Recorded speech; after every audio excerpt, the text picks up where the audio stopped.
Welcome back to Coach's Corner. I haven't done a video like this in just a little bit, and we've got some new stuff going on, so I thought now would be as good a time as any. First, I want to talk about strength programming and how to approach a 1 rep max. So, I know that typically we usually do 1 rep maxes like every 4 to 6 weeks, which is a bunch of fun. Everybody loves ringing the PR bell and all of that kind of stuff.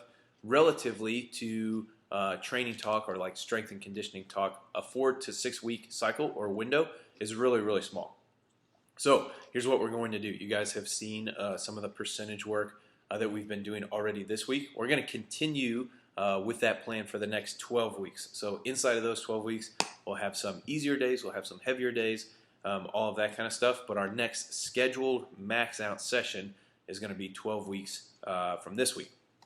With that being said, if you guys ever come into the gym, maybe you got an extra great night worth of sleep, or the bar is feeling really, really light, and you are feeling the PR mojo, and you want to go for it, by all means, go for it. It's not going to like screw up your progress or throw a wrench into everything that we're building on. So if for some reason in the next 12 weeks you come in and are really feeling like you're going to kill it, that's totally fine. Let's go for it. I want to talk about like the mentality of approaching a 1 rep max a little bit as well. So unfortunately, the better you get at CrossFit, specifically like the stronger you get, the harder it's going to be to PR. So when you're brand new, maybe like coming right out of 101s, it's not very uncommon to have like a 20-pound PR on your back squat or a 40-pound PR on this, which is awesome. I don't want to feel like I'm shortcutting anybody's performance or accomplishments or anything like that. Any PR is a PR, and it's something to really be proud about. But as you guys spend more and more time in the gym, thinking that every time you walk up to a 1 rep max that it's just going to happen is not always the case. So just like somebody who set a world record in like a mile run, they can't run that same mile time, 5 days a week or even once a month or maybe even once in a lifetime. So the more time you guys spend under the bar getting more fit, stronger, better shape, all of that kind of stuff, the harder it's going to be. So with that being said, if for some reason we have a scheduled max out week and maybe you had a long work trip the week before or your nutrition game hasn't really been 100%, that's fine, and all of that stuff is going to affect your performance, which is totally normal. But if you want to kind of like extend that week or say like, you know what, we were supposed to max out on deadlift yesterday, but I really wasn't feeling that great. I'm going to go for it a week from today and just see if maybe a little extra recovery or letting your body rest or just trying it on a different day when you're in a better mood.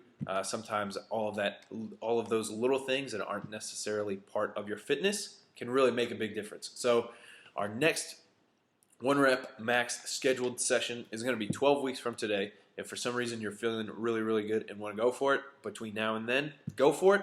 If it doesn't happen, that's all right. You live to work out another day. Just because it doesn't happen this day, this week, it really doesn't matter. You're moving in the right direction cumulatively as a whole. All of your efforts in the gym are not wrapped up in just one 1 rep max of one movement. Next, let's talk about the back of the gym. So as I'm sure you guys have been noticing, our gym is growing, which is great.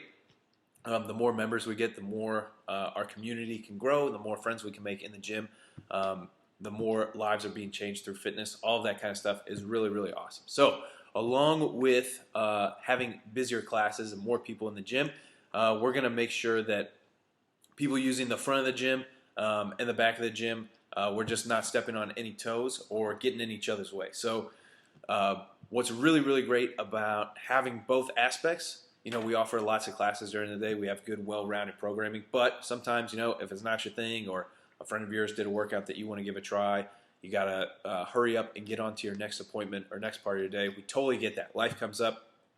That's what that back gym is for, right?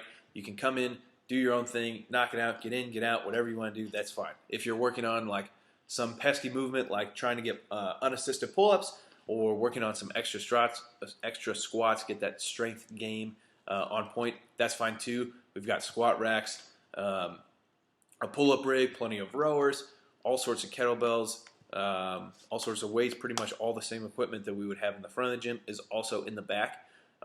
So what we want to do just to make sure that when people are coming to the class, we want them to get everything that they can get out of that class.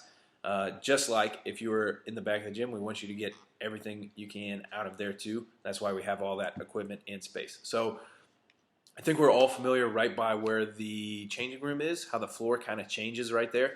We're going to call from the hallway down towards the front door, class space, and then everything from the changing room down is going to be open gym space. So whether you're doing your own programming or you're staying a little bit later or getting there a little bit early, any of that stuff is totally fine, allowed, and encouraged. But let's just make sure it happens in the back of the gym between like the back door and the changing room, and then we'll let all sorts of the class stuff go on from the changing room up to the front door, down the hallway, and into that big room. All right, that is all I have for you guys. I will see you in the gym or next time at Coach's Corner. We have an awesome, awesome community, and on the end that I know I'm really proud of, not only as a business owner, but proud to be a part of. You guys make my job tons and tons of fun. I'm really thankful for everything we have going on at the gym. I will see you soon.